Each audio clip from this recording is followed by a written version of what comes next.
kolay.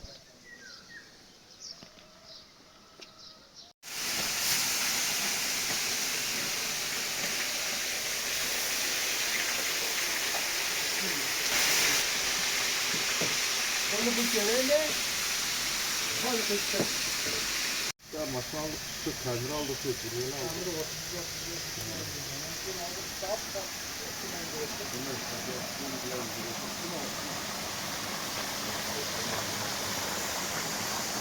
O kanalı burada Yunan'da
بارك لنا فيما رزقتنا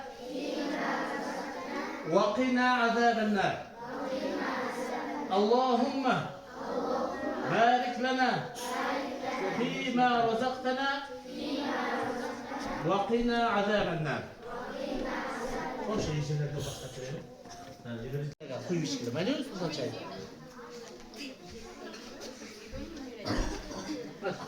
aç içkili.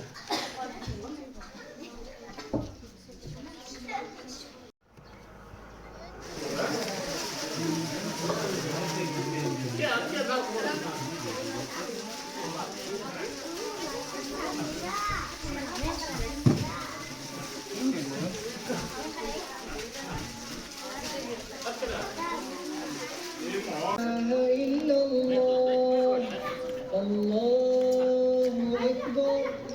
الله أكبر